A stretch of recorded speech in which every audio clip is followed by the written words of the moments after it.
பண்ணாலும் பரிகாசம் பண்ணாலும் அவருக்கு ஒரு பொருட்டாகவே படம் இருக்கிறது.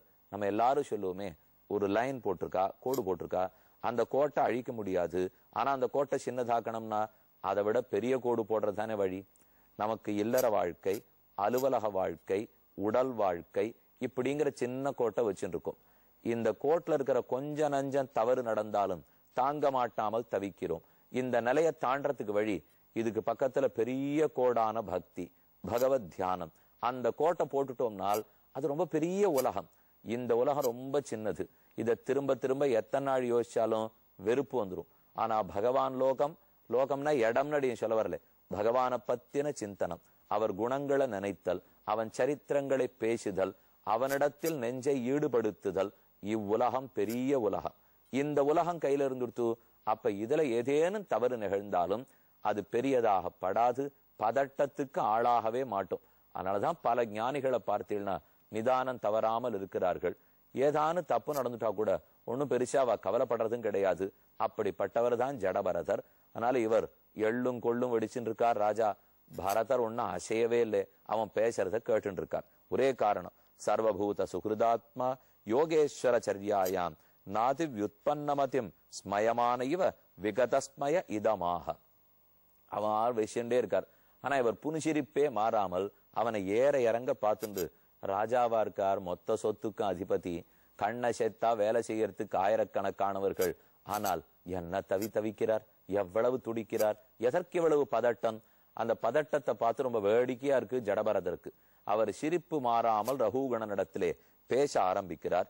துவயோதிதம் வியக்தம் அவிப்ரலப்தம் பர்த்து சமே ஸ்யாத்யதி வீரபாரஹ கந்துர்யதி ஸ்யாத் அதிகம்ய மத்வா பீவேதி ராஷவ் ந விதாம் பிரவாதஹ. ராஜன்னு, நீர் என்னென்னமோ கேள்வி கேட்டீர். நான் பருத்து தானே இருக்கிறேன், தோள்கள் அகன்று தானே உள்ளன, சுமைய ஒழுங்கா சுமக்க கூடாதா, ஏன் தப்பா நடக்கிறீர், காலை வீசி வச்சு நடக்க கூடாதா, எத்தனையோ கேள்வி கேட்டீரே. இது எதுவுமே சரியான கேள்விகள் அல்ல. நீர் சொன்னது அத்தனையும் வீணான கேள்விகள். ஏனெனில் சுமை என்பதோ, சுமக்கரணம் என்பதோ, நடை என்பதோ, மார்க்கம் என்பதோ இது இத்தனை உடல் சம்பந்தப்பட்டதே தவிர ஆத்மாவோட எந்த தொடர்பும் இல்லை. இன்று இந்த மார்க்கம் நீ சொல்லலாம், நான் கிழக்குன்னு சொல்றேன். அது எங்கிருந்து? மேற்கேந்து பார்த்தா ஒரு பக்கம் கிழக்கா இருக்கும், கிழக்குக்கு கிழக்க போய் நின்றுண்டா அதுவே மேற்காத்தான் இருக்க போறது. ஆக எந்த மார்க்கத்தை பத்தி நீ பேசுகிறாய்? நீ ஏதோ பருத்திருக்கிறாய்னு சொன்னாய். நான் பருத்திருக்கவில்லை, உடல் தான் பருத்திருக்கிறது. சுமை தூக்குகிறதாக சொன்னாய். நீ மேலே அமர்ந்திருக்கிறாய், அப்ப நீ சுமையா? நான் கீழே இருக்கிறேன், உடலை சுமந்து கொண்டிருக்கிறேன், அப்ப நானே சுமையா? என் உடலை நான் தூக்கிட்டு இருக்கேனே, அது பல்லக்க தூக்குறாப்புல சுமையா? அல்லது பல்லக்க தூக்கிட்டு இருக்கேனே அது சுமையா? இல்ல ஒன்ன பல்லக்கு தூக்கிட்டு இருக்கே அது சுமையா? எது சுமைன்னே நிர்ணயம் பண்ண முடியலையே. நான் தூக்குறேன்னா 4 பேர் தூக்குகிறோம், இல்ல தண்டே தூக்குறது, என் காலே தூக்குறது. அப்ப சுமை, சுமப்பவன், பாரம், மார்க்கம் இது அத்தனை வீணான வாதம். விவகாரத்துக்கு இவை உபயோகப்படுமே தவிர இவை உண்மையில் தள்ளத்தக்கவை. ஆத்மா என்றுதான் நோக்க வேணும். இந்த கருத்தை தான் இப்ப அவர் வெளியிடுறார். பீவேதி ராசவ் ந விதாம் பிரவாதா. பருத்திருக்கிறேன், இழைத்திருக்கிறேன், உயர்ந்திருக்கிறேன், குள்ளமாக இருக்கிறேன், இந்த வாதங்கள் எல்லாம் படித்தவர்களுக்கு நடுவில் எடுபடாது. ஆத்மாவை எவனொருத்தன் உண்மையே அறிந்து கொண்டானோ அவன் பருத்தது, இழைத்தது, உயர்ந்தது, கருப்பு, வெளுப்பு என்பதை நினைப்பதில்லை. க்ஷுது திருட்டு பயம் கலிரிச்சா ஜராஜ நித்ரா ரதிர்மன்யுர் அகம்மதா சுச்சோ தேகேன ஜாதஸ்ய கிமே ந சந்தி மேன சந்தி.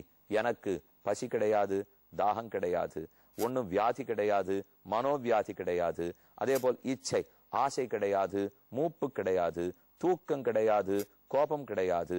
நான் என்கிற மமகாரம், நான் என்கிற அகங்காரம் இல்லை, மமகாரம் என்னதுங்கிற எண்ணமும் கிடையாது.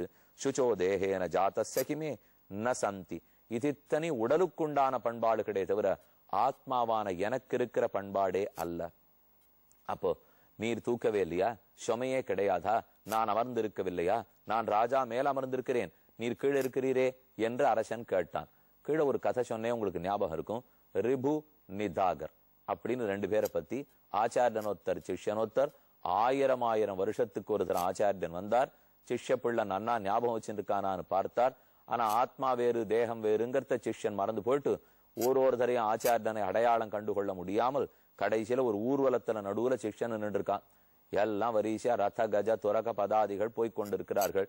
ஏன் தாண்டாமல் இருக்கேன்னு ஆச்சாரியன் கேட்டார். சிஷ்யன் சொன்னா, இவ்வளவு பெரிய ஊர்வலம் போறது என்ன, எது ஊர்வலம், ஆர் போறார்கள்னு ஆச்சாரியன் கேட்டார். இதோ ராஜா யானை பேர்ல வந்துட்டு இருக்கார், அம்பாரியில அமர்ந்து இருக்கிறார், போறது தெரியலையான்னா, யானை எது அம்பாரி எதுன்னு ஆச்சாரியன் கேட்டார். கீழே இருக்கிறது தான் யானை, மேல இருக்கிறது தான் அரசன் என்ன சிஷ்யன் பதில் சொன்னான். கீழே மேலே என்று சொன்னாயே, கீழ் என்றால் என்ன, மேல் என்றால் என்ன என்று மறுபடியும் ஆச்சாரியன் கேட்டார். சிஷ்யனுக்கு கோவம் வந்துடுத்து. சட்டுன்னு ஆச்சாரியன் தோள் மேல ஏறி உட்கார்ந்தான். இதோ நீர் இருக்கிறது கீழே, நான் இருக்கிறது மேலேன்னா.